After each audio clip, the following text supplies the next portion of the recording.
how to find the right one. Today, I'm going to give you an in-depth plan on how you can find a fulfilling, meaningful, long-term relationship. This is only for men who are truly serious. So if you're just looking for some short-term entertainment, this is not it. Today, I'm going to give you the exact steps that you have to follow to find the right one and choose her from a variety of quality options so you don't settle.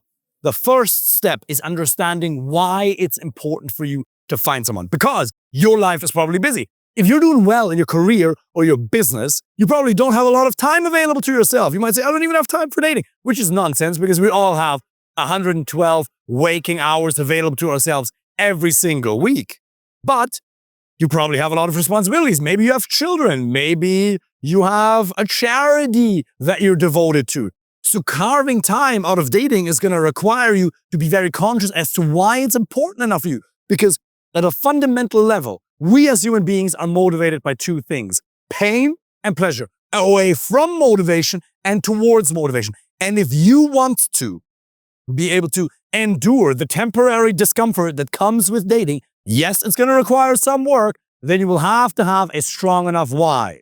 Because a man who has a strong enough why can bear any how.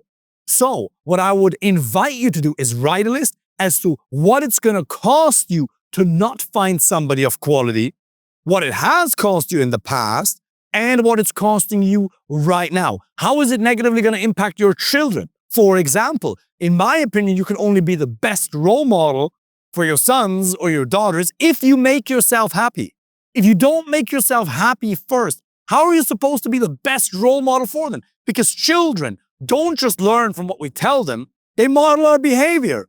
And if you're staying in a relationship, for example, for the sake of the children, you're condemning your children to the same fate. Is that what you want for your children? Misery? Feeling dead on the inside? No, you have to be present for them, you have to love them, but you don't have to stay together.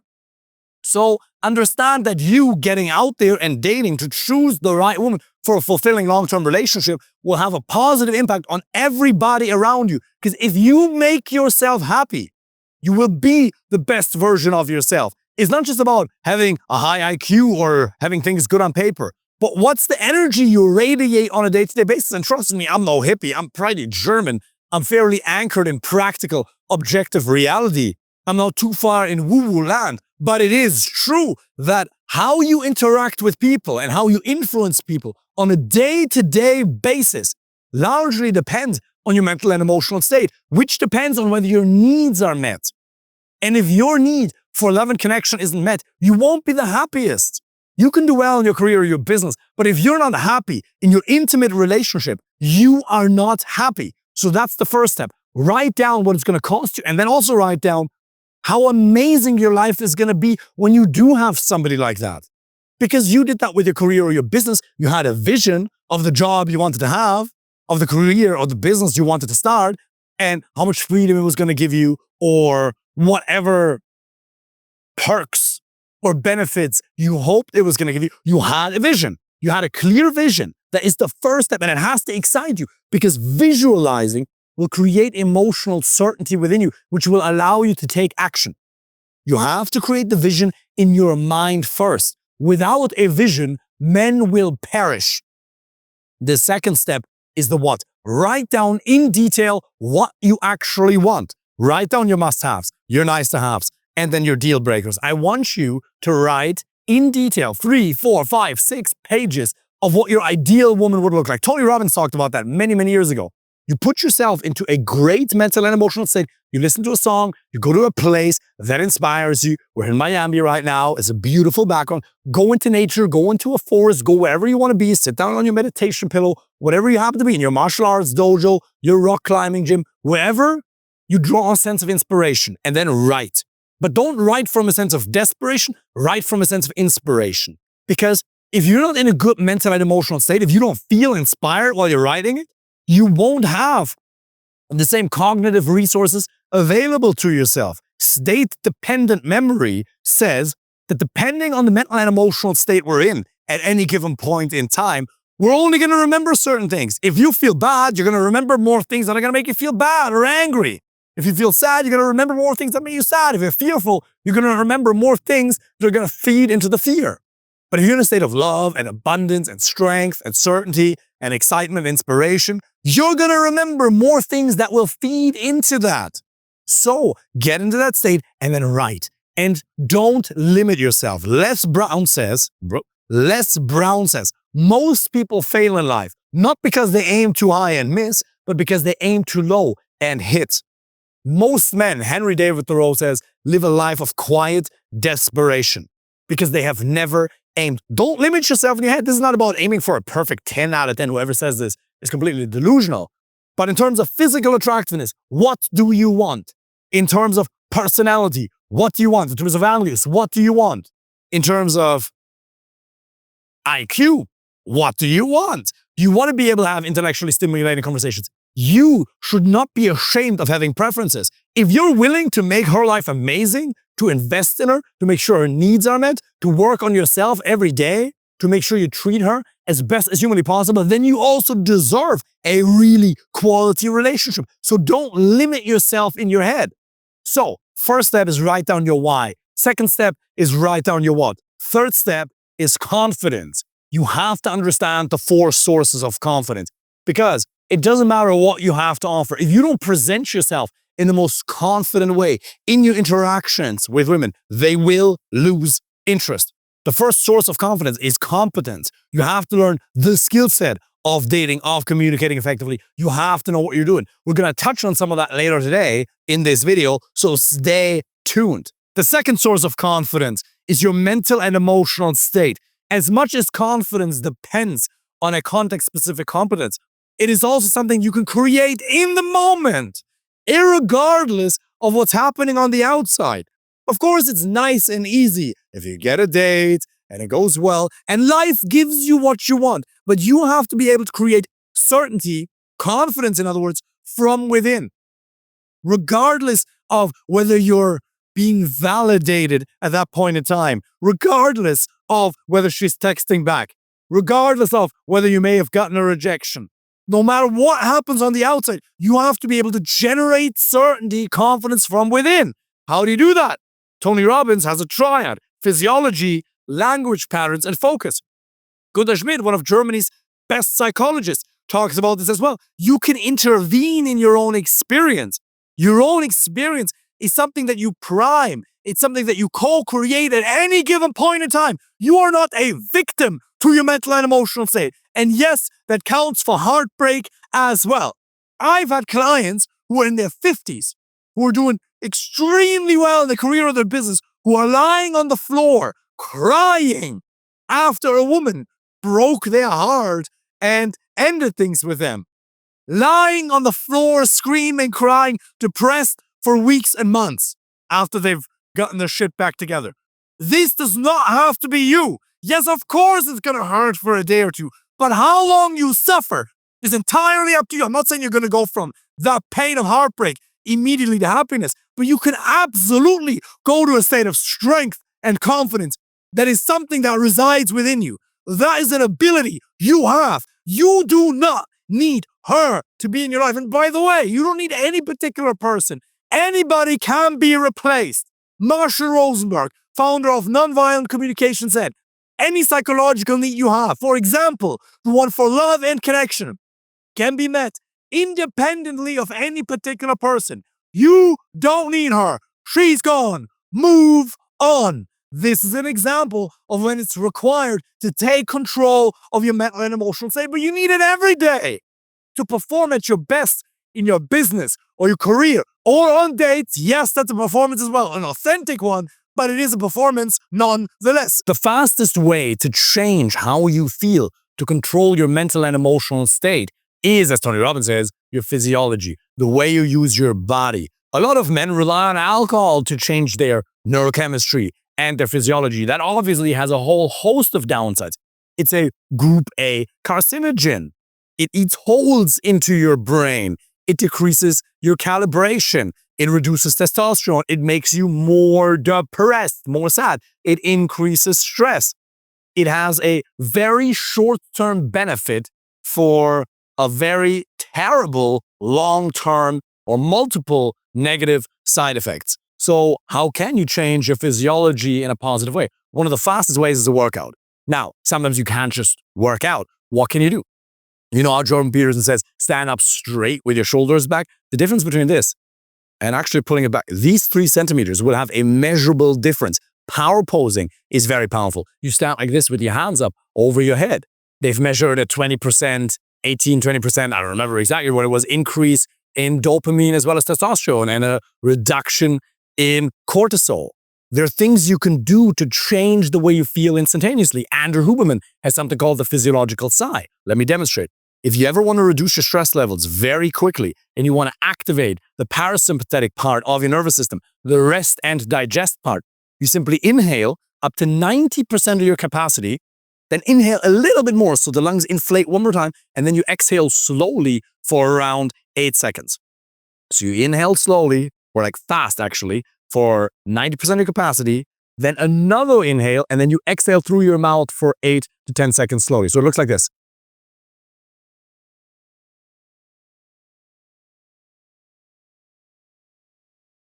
And even longer. And you take your time with it.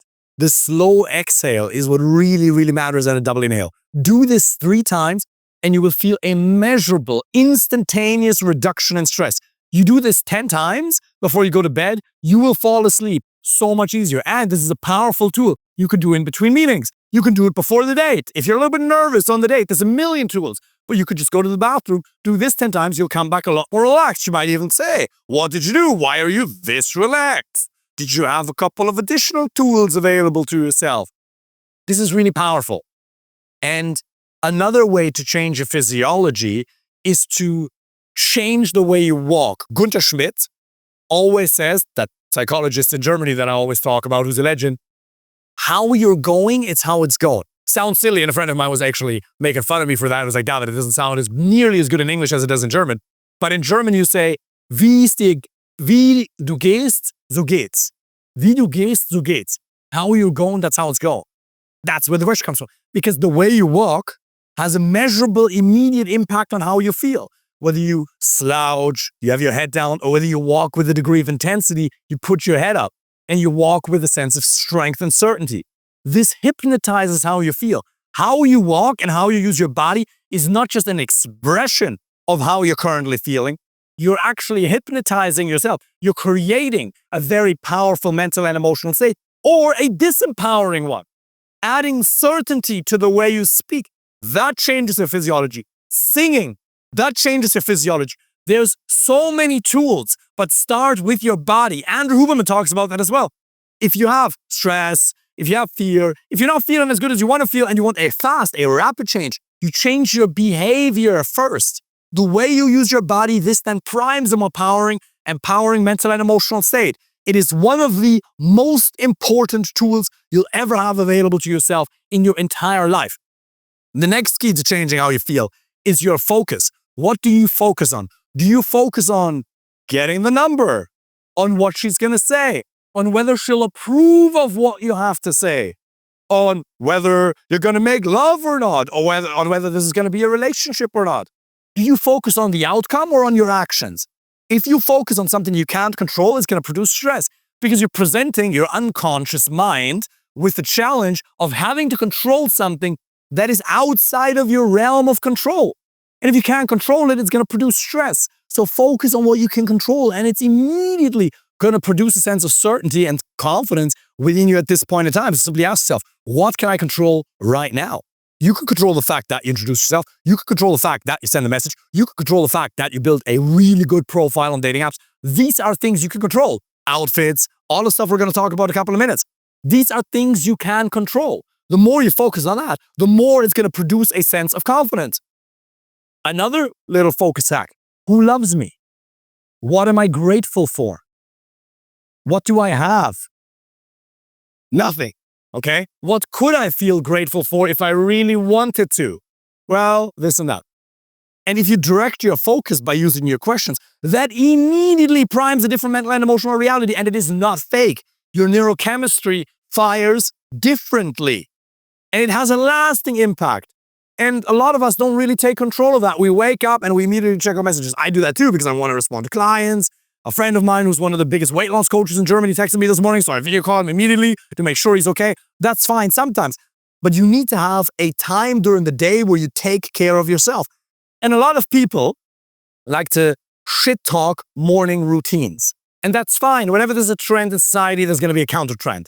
The trend of routines came, and then now people say it's nonsense. Well, let me tell you something. Milton Erickson, the founder of hypnotherapy, who suffered of polio, told Gunther Schmidt, who's now in his 70s or 80s as well, when he was a student of Milton Erickson in the US many, many years ago, well, what happened was this.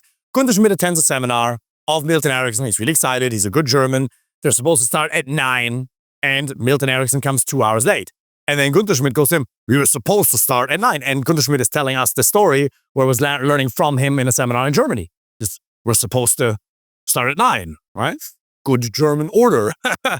And then Milton Erickson says, yeah, Gunther, you know, when I wake up because of polio, I'm in such intense pain that if I don't spend 2 to 3 hours every day hypnotizing myself, putting myself into a pain-free trance, that I won't be able to come here. Because unfortunately, the pain of polio is so severe. And then Gunther Schmidt is telling us this story. He says, well, obviously I felt horrible about that. I apologized immediately.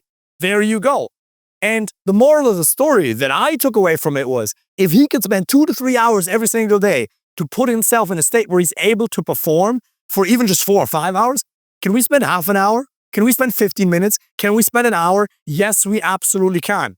The third source of your ultimate pillar for controlling your mental and emotional state is your inner dialogue. You have to take control of how you talk to yourself in your own head.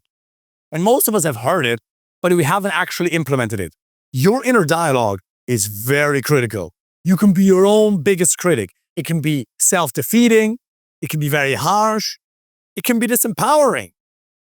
How on earth are you supposed to walk around this life in a confident manner? How on earth are you supposed to impress her with a sense of joy and ease of expression if you talk down to yourself all the time in your own head? And most of the thoughts you're having today, you had yesterday already. Most of the thoughts, the self-critical, self-defeating, disempowering, harsh thoughts you've already had for so many years. You keep running the same pattern. And you're going to keep doing it until you realize either that you don't have to do it anymore, that there is a much more empowering and joyful way to live this life. For example, by literally just uttering positive sounds to yourself in your own head or out loud, or you'll stop because it'll just worn you out. You're at a point where you realize, I can't take this anymore. I'm doing so much. You ever felt like this? You really work a lot, maybe an 11-hour day, 13-hour day, maybe an 18-hour day. And then by the end of the day, you look at your to-do list and there's still things you haven't done and you still feel like you didn't accomplish anything. Well, obviously you did, but you focused on what you didn't. And then you backed up that focus. You distorted, deleted, and generalized, or you distorted and deleted a lot of the things that you did do well. You back that up with a heavy dose of self-criticism. And then you'll never feel like you've done enough. But you can only build on success. One of the most important things after you introduce yourself to a lady, for example, is that you immediately tell yourself that this was effing awesome, that this was great, well done, good job. It's funny, when my friends see me after I film the video, I'm like, this was amazing, this was fantastic. I used to not say this, but I realized if I don't tell myself, nobody else will. You have to be your own best friend. If you don't build yourself up like that, nobody else is going to do it for you. And if you're supposed to take the right actions tomorrow in terms of putting yourself out there on dating apps, on Instagram, in-person approaches, then you have to reward yourself for the things you did well today, because you could only build on success. So you actually have to create a new pattern. The way you talk to yourself has an immediate measurable impact on how you feel, and you are 100% in control of it. But now it gets a little bit more advanced, because there's a difference between the thoughts that just arise and the thoughts we empower and actively think. Because you might say, David, there's sometimes negative thoughts. How on earth am I supposed to have a complete absence or vacuum of negative thoughts? That's not what I'm talking about. You will never have a complete vacuum or absence of negative thoughts. They're always going to arise at some point. But Whether you let them arise in the space of loving awareness, mind like sky, and you watch them like a bee come and go, or you actually empower them, or you associate with those thoughts, that's an entirely different story. The only thoughts that have power over you are the ones you choose to believe. You can let a disempowering thought come and you can say, oh, the self-critical mind. Oh, the angry mind. Oh, the fearful mind. Thank you for your opinion. I recognize you. That's an old pattern.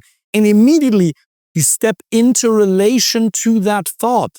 So you're not associated with it anymore. It's extremely powerful because you only suffer because you are believing a thought.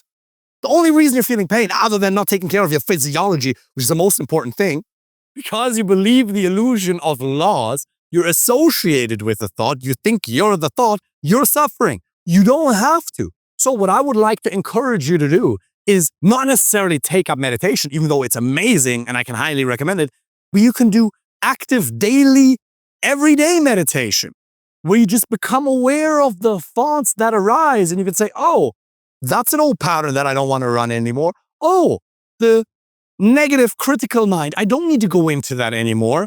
Now, Jack Kornfield says this is really important. You need loving awareness. Awareness alone can be curative, but awareness alone can also be very hostile. So you need to have a sense of loving awareness where you realize, okay, an old pattern. The self-critical mind. Jack Kornfield, he says it so beautifully. Look up on YouTube, Jack Kornfield. All the tech billionaires, Sam Altman, there's a beautiful video on YouTube of Jack Kornfield with Sam Altman, and Sam Altman talking, the founder of OpenAI, obviously, talking about his meditation routine. Jack Kornfield is the GOAT. Look him up on YouTube. The single best meditation teacher in the world, in my humble opinion. So become aware of the thoughts that arise, but don't empower them. When you put a power behind your thoughts, then they start having an impact. But just letting a thought arise, that's no problem. Thoughts come and go. The mind secretes thoughts. The mind has no pride, Jack Kornfield says. When he became a monk in a Buddhist monastery in Thailand, he went to his master, his Buddhist monk, Thai master, and he says, when you meditate, you get it all. He says, fantastic, I'm going to get enlightenment. Can't wait for that. Now he sat down and all the anger came, all the sadness came, all the fear came. And then he goes to the monk and he says, I was supposed to get it all. What are you talking about? I thought I was supposed to get it all. Where's this enlightenment thingy? And then the master goes, no, you get it all. When you meditate, everything shows itself. Everything that you've been holding in. That's why when people meditate in the beginning, they get this restless sense. Now, restlessness is something that you're going to battle with forever. It gets a lot easier. But in the beginning, because you haven't paid attention to your body, you haven't paid attention to certain parts within you that want to be seen.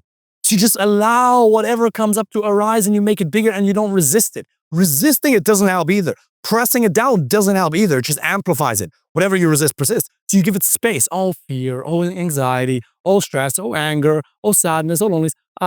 Huge loneliness. Jack Kornfield tells the story. He created the Spirit Rock Meditation Center in California. Amazing, beautiful. I meditated there with him and a bunch of other people and my mentor in dating many years ago. And he says one time, a student there says, when I meditate, eventually I get this feeling of restlessness that I can't sit still anymore and I feel like I have to move. I feel like I'm about to die. And then Jack says, well, then just offer yourself. Just say, may I be the first student in Spirit Rock to die of restlessness. Take me. And obviously, it's physiologically impossible to die of any of those emotions. But it feels like, we feel like we have to move. We have to do something.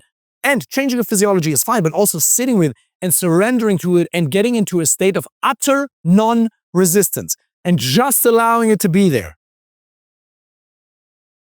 And then after 10, 15, 30 seconds, a minute or two, three, eventually it goes away, doesn't it? No emotion lasts forever because our nervous system needs variety.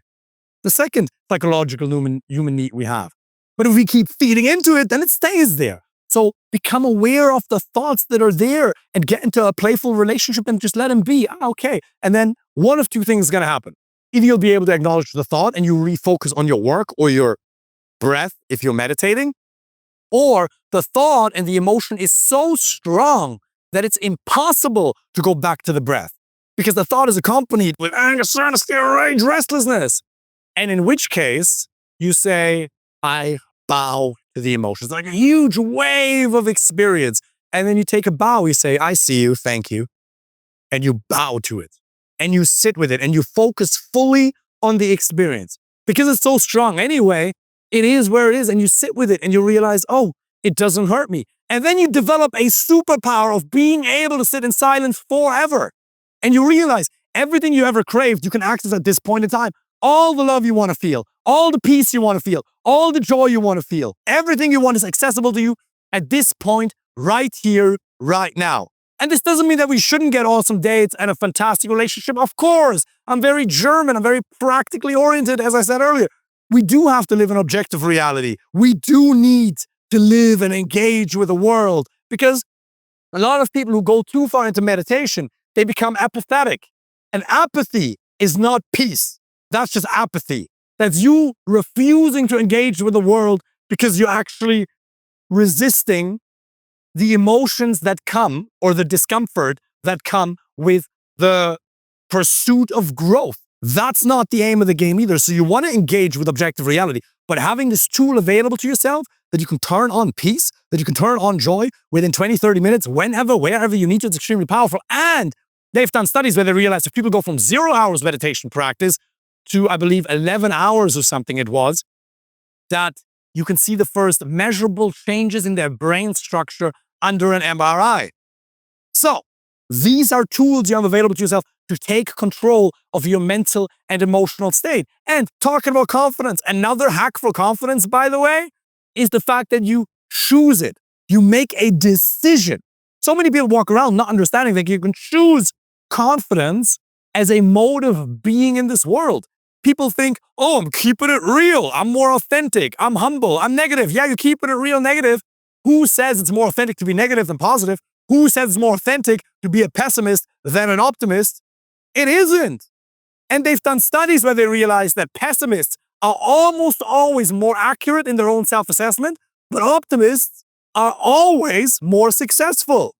Because you need to be a ridiculous optimist to build something, to start your own business, to go out and date, to do the approach. There has to be a part of you that there's a chance that this may go somewhere. Now, it's better to think of X amount of approaches than this one approach and to dedicate to the process more than to the individual result. But you do have to have hope. You do have to have belief. You do have to be an optimist.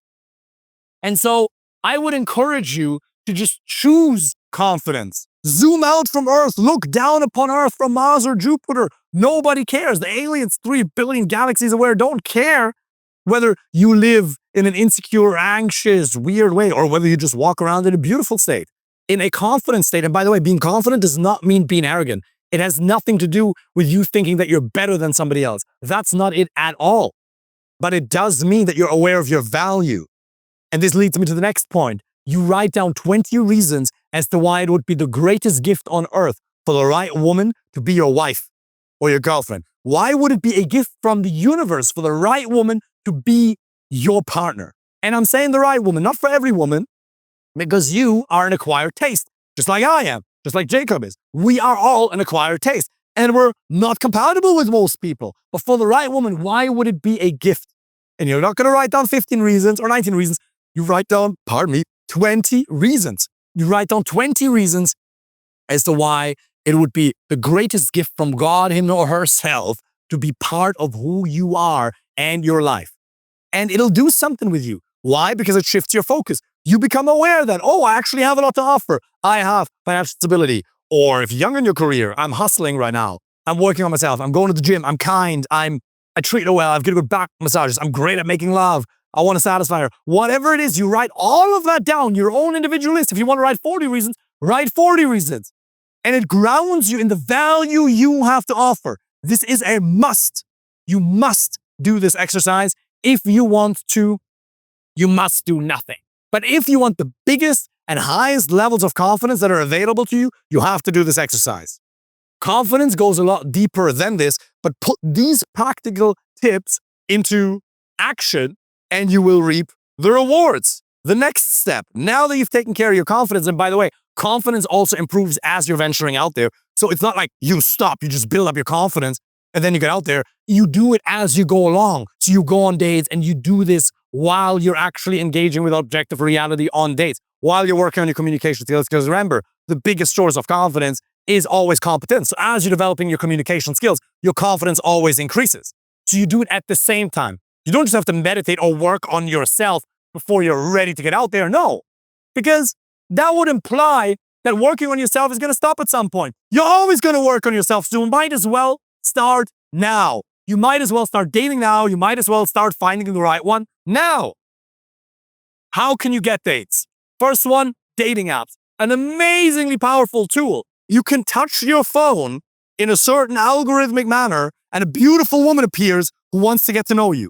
Your great-great-grandfathers, they would have given a lot to have that tool available to themselves. What? You're telling me I can touch this magic supercomputer and a woman appears out of nowhere who's interested in getting to know me and maybe having a family with me? That's crazy. It is an unbelievably powerful tool. But people have all these misconceptions. They don't work. They're only looking for hookups. Nonsense. The only thing you have to know, if there are men like you, somewhat like you, who have been able to get a quality relationship from it, and there are 4 billion men in the world, then you can do it too. It takes so much time. 15 minutes a day on dating apps. That's it. Oh yeah, but I don't know, it's text. Learnable skill set. We teach all of that in detail in my coaching program as well. We help our clients with that every single day. So click the link below or wherever and apply for a free initial consultation if you want us to help you personally. 4 types of photos you have to have on dating apps: social proof, lifestyle, professional photography, and status enhancing elements. You have to get great outfits and get 3 to 5 pictures with really good professional pictures. Ideally in an urban setting. If you're in Miami, somewhere like this, then you just do it outside. Not necessarily studio, even though that can be great if you have a banger house. That's nice. If you have a great house, put it this way, then you can do it there. But ideally outside usually conveys a sense of you actually being out. You need social proof. You ideally in the presence of other women. Not necessary, but it helps. Not like a playboy, but maybe you're at a wedding, cousin 1 here, cousin 2 there. Lifestyle, not bragging, not flexing your Rolex, not showing off your whiskey collection. Avoid alcohol, avoid cigars, all of that. Even if you like it, don't show it there. It's not appropriate. And then you're going to have status enhancing elements. For example, you giving a speech at some conference.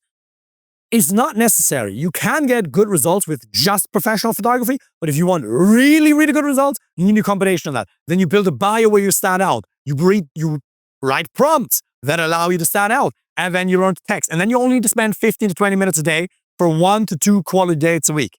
It genuinely is 2 rather large, beautiful German shepherds. I was once attacked in Germany by a German shepherd. There's probably a little bit of PTSD firing right now. When I was 16 years of age, I was walking somewhere and this German shepherd jumps on me. For some reason, it didn't bit me. Lucky. But yeah, so that's the PTSD firing there. So getting back to it, you really only need to spend 15 to 20 minutes a day on dating apps to get 1 quality date a week, genuinely. Otherwise, you're being inefficient. It doesn't take an hour a day. If you spend an hour a day, you should have at least 3 to 4 dates a week, which is too much for most people anyway. But then you want to split test. You want to split test different apps. Tinder, Hinge, Bumble, Raya, The League. Probably Bumble, Raya, or The League, if you are in the US, will work the best for you.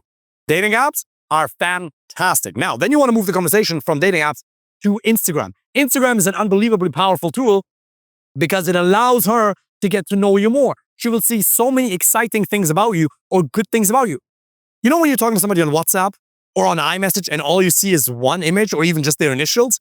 There's no real way to build a connection other than you being fantastic at texting, which most people aren't. So what you got to do is you got to convey a lot of information to her that you're already aware of that builds rapport, that builds connection with her. Because the higher the emotional engagement and connection, the higher the probability that she'll actually show up to the date. It's true. And you don't need a lot of followers. You can use Instagram stories for that. I did this back in the day when I had 500 followers, not 1 million on Instagram. And it's not about you bragging or pretending to be somebody you're not either. Authentically attractive things. What do you actually do that's cool? And we all do cool things. You might say, David, I only work and I go to the gym. Show that. And then also go out. Can you go dancing once a week? Can you do something social once a week and post an Instagram story? It's not necessary to use Instagram, but it really helps. You can just use phone numbers. If you're excellent at communication, that's okay, but it really helps. It'll 2 to 3x the amount of quality dates you will get. In fact, not just from Instagram direct messages, but because you transition the conversation from dating apps to Instagram or from in-person approaches, what we're going to talk about in a second, to Instagram. It's a very, very powerful tool. The next thing that I really encourage you to do is not necessary, to get dates, but if you want the best quality relationship, you have to do this, in-person approaches. If you haven't overcome your approaching anxiety, if you haven't built the skill set of introducing yourself in person, starting a conversation during the day or at night with a lady you're actually excited about, I don't believe that you'll be able to keep the right woman around. And there's no other reason as to why you wouldn't do it. Most men always tell themselves, I could if I really want to. I'm busy. Nonsense. BS. The only reason as to why you wouldn't do an approach is because you haven't overcome your approach anxiety or you don't know how. That's a fact. I could if I wanted to. Yeah, but would you? If you're not doing it, you can't. Fact. Chance now your wife already walked by several times. Several wives. Good news is this world is abundant. And there is an infinite amount, virtually for you, infinite amount of options available to you to choose the right woman from. So don't think, oh, I lost my chance. You'll never lose your chance. There's so many beautiful women. There's so many beautiful people in this world. But from now on, do you want to keep wasting those opportunities? Just take action. And most importantly, how does it make you feel in the moment when you actually do the approach? When you do introduce yourself? How does it make you feel? Do you feel better or worse? You'll feel fantastic. It's actually one of the best things you can possibly do because you can BS other people, you can't BS yourself. If you don't talk to somebody you actually want to go and talk to, you know it's an excuse and it lowers your self-esteem. Because remember, self-esteem, esteem for yourself is earned on a daily basis by doing the difficult things, by leaving your comfort zone. Now you might say, David, this is uncomfortable. I don't want to do this. I can't even imagine myself doing this. Remember, you only temporarily leave your comfort zone. And then what happens? You expand it. I'm bending forward a little bit because my back is getting a little tight. Genie, Mac, Jesus. But you expand it. You don't have to, because the reason my back is getting tight, by the way, is because I'm actually quite loud and I'm forcing a lot of volume out of my slightly challenged vocal cords these days, and it creates a little bit of tension in the back. By the way, this is an example of how to not make something awkward. Oh, I just lost my train of thought. Who cares? As long as you own it, you don't question my sense of authority just because I just started talking about my back. This is conversational. I'm teaching you at various different levels here. I'm also giving you an example of you're on a date, you're talking about something, and you can just switch. You can just switch conversational threads. Very powerful. We'll talk about that later in this video or maybe in a different video. Okay? Coming back to the subject matter. If you don't do the approach, it's because you haven't overcome it. And expanding your comfort zone will ultimately lead to you feeling at home in the world. That's what I want for you. I want you to feel at home in the world. And you can only feel at home in the world if you feel connected to people. Now you might say, I'm not even interested in dating. I just want to find a quality relationship. I understand. But the way to get there is to get quality dates through Instagram, dating apps, and approaches. If you let these opportunities go by, you will never have the highest levels of confidence. And what kind of a role model are you going to be for your children that you already have or that you're going to have in the future? If you have sons or if you have daughters, don't you want to be the man who walks the talk? And even if you have daughters and not sons, is it not nice to show them what a respectful approach looks like? Because then they'll differentiate. They will know this is what it's supposed to be like. And if they're ever faced with a bad approach, they'll know this is what it's not supposed to be like. I will never tolerate this type of behavior. You can only be the best role model for everybody around you if you walk the talk. If you do the thing you're afraid to do. And it's fear. Don't BS yourself. There is no other reason as to why you wouldn't do it. You're worried about the judgment of the other people around you. Oh, look those people in the eye. You don't want to be these people anyway. You can wish them all the best. You can have a loving connection with them in the moment, but you don't want to be them. Are you not happy being you? Largely, yeah, there's things to improve and things to work on, but are you not largely happy being you? So why would you be worried about the wrong people judging you? Because by the way, in life, you don't have the choice to not get judged. The only choice you have is who you want to get judged by. You want to get judged by losers for doing slightly unusual things, or do you want to get judged by winners for not doing these things? There is a rank of people, as Tony says, who actually walk the talk. You can join the ranks of those people, and you've done so in your hobby or your career or your business. You've done so in at least one area of your life, probably already if you're watching these videos. You're probably already somebody who's an achiever. Now copy the same habit of taking action, of attacking the challenge. Copy the same better habit to this area of your life, because relying on luck isn't going to get the job done. Oh, I'll find the right one eventually. That leads to divorce number 1 or 2. And you'll end up going on dates with women who aren't truly right for you. And you'll waste your time. And then you'll start doubting the process. But you only start doubting the process because you're not doing it right. If you don't feel motivated, it's because it's not going well. We want to make progress. If you want to feel happy, progress equals happiness. You don't have to achieve your final goal to feel ultimately happy. As long as you feel like you're making progress towards it, then you feel alive. But in order to feel that progress, you have to take action. Make sense? Cool. So the way you get dates is Instagram, direct messages, dating apps, and in-person approaches. And then you bring them either to iMessage or to Instagram. And then you text. Again, in my coaching program, we teach texting framework. Apply for a free initial consultation, and we'll teach you all of that in detail, and we'll help you with that personally. Next, the perfect date. Now you're on the date, and you might say, David, I have no idea what to do. First of all, you simply meet her for alcohol-free drinks.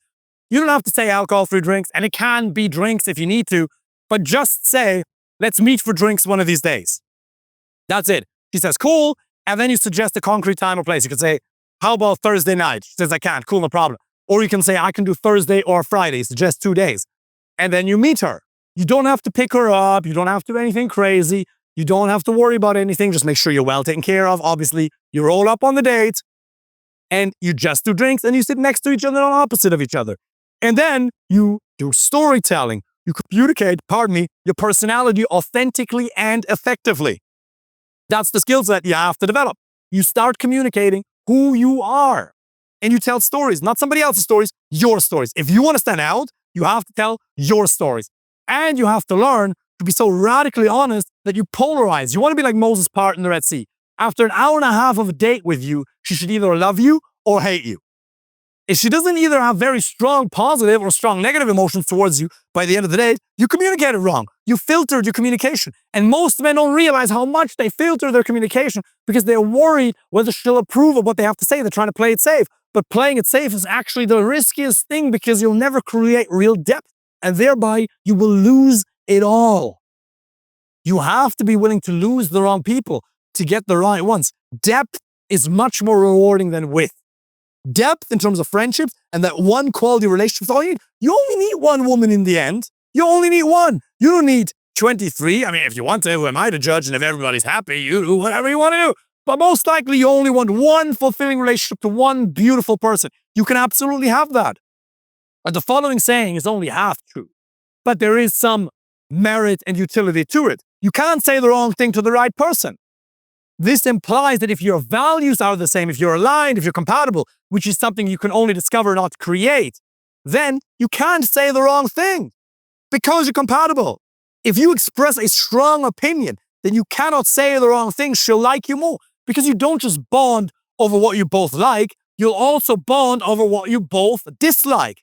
That being said, authenticity is here, and you have to become way more honest. There's also effectiveness. You have to be very effective in your communication. There is a skill set to building connection, to building attraction. You can learn that. There's free resources. We have 300 free videos here, thousands of short form videos.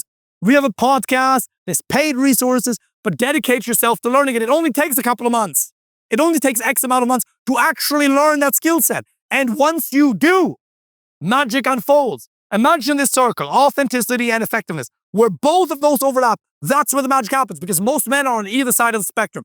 They're either way too calibrated, way too filtered, and then they don't polarize and women feel bored and they think they had a great date and they don't understand why she didn't text them back or she is busy forever or why she didn't feel the spark.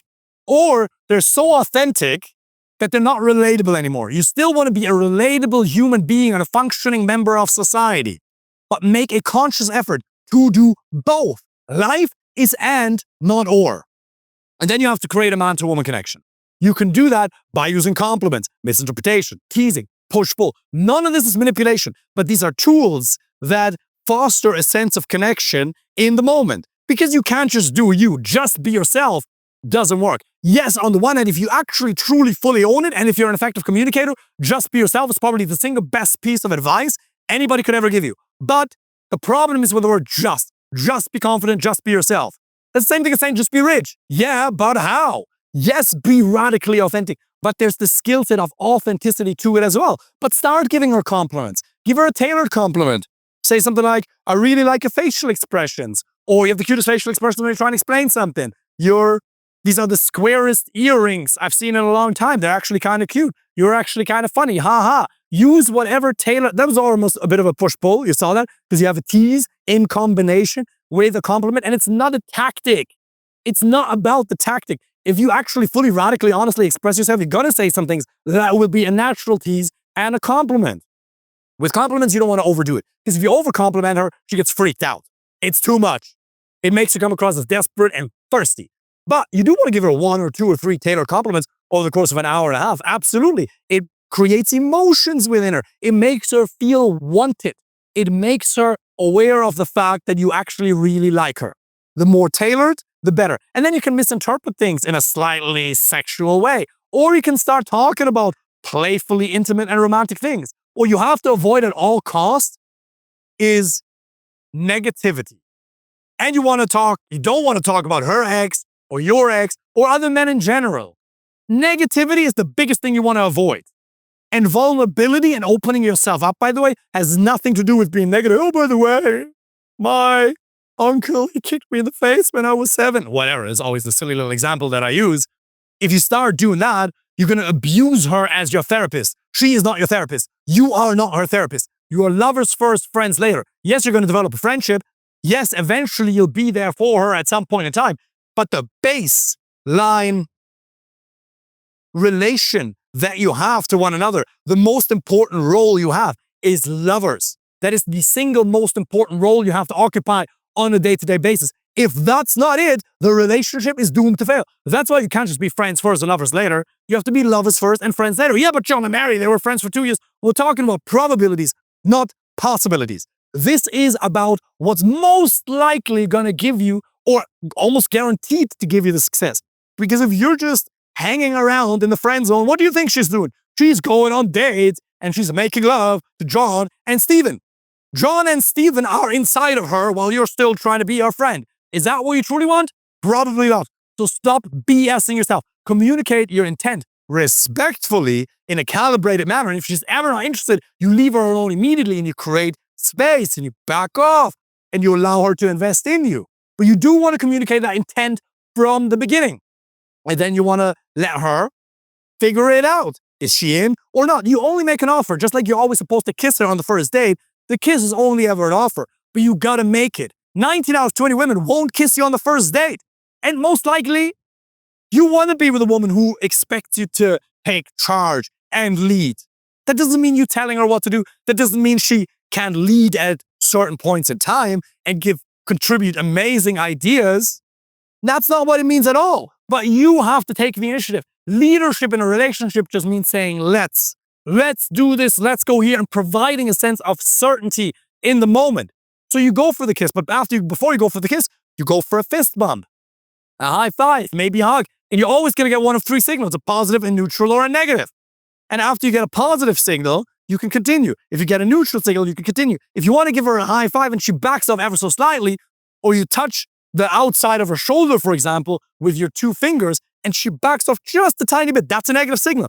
Be respectful, read her signals, leave her alone immediately. Don't make her uncomfortable. But then keep offering if she's comfortable, because she will expect you to do that. And if you do that, then you're going to have fantastic dates. This goes deeper. But as a general rule of thumb, if you communicate who you are authentically and effectively, you write down your stories, you become calibrated, and you build a man-to-woman connection, your dates are going to go fantastically well. And then what you want to do is you want to learn to qualify and disqualify. Figure out what you're looking for. This relates back to your must-haves, nice-to-haves, and deal breakers. What are red flags? Most men can't read red flags for shit. And then they wonder why they end up dating women who aren't good for them. Become aware. I have another video on this channel, by the way, 12 signs she's toxic. And by the way, these red flags apply to men just as much as they apply to women. But you have to learn to read those. And the best way to qualify for future compatibility, yes, is in part through questions, but largely it's done through making provocative statements. If you say I love or I hate, that doesn't mean that you have hate in your heart, but it means you have a strong opinion. Then you'll see whether your values are aligned. Because why would you want to keep wasting your time with lukewarm relationships? Most men have lukewarm friendships to other men, and most men have lukewarm relationships to women.